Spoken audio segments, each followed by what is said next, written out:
Peji hii ya bidhaa itatuonesha bidhaa zetu zote tulizokuwa nazo katika biashara yetu, lakini pia tuna uwezo wa kufanya mauzo tukiwa katika hii peji. Kwa mfano hapa tuna binding wire, tukibonyeza uza, manake tuna uwezo wa kuuza binding wire.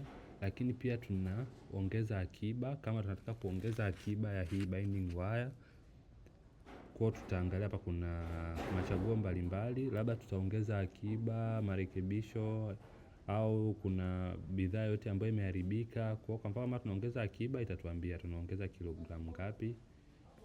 Lakini pia tuna uwezo wa kutafuta akiba, tukatafuta bidhaa kwa jina lake. Kwa tukisearch hapo, itatuonesha ni bidhaa ipi. Lakini pia inatuonesha bidhaa zilizopungua au bidhaa ambazo zimeisha kama tunazo.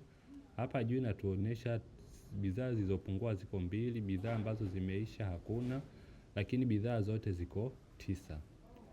Hapa juu tuna uwezo wa kupanga hizi bidhaa, labda tukazipanga kwa kuanzia A mpaka Z, au tukaweka ambazo zimewekwa hivi karibuni ndo zikakaa juu, au tukasema ambazo akiba zake ziko chache ndo zikae juu alafu zingine zikae chini, au bidhaa nyingi ndo zikae juu alafu bidhaa chache zikae chini.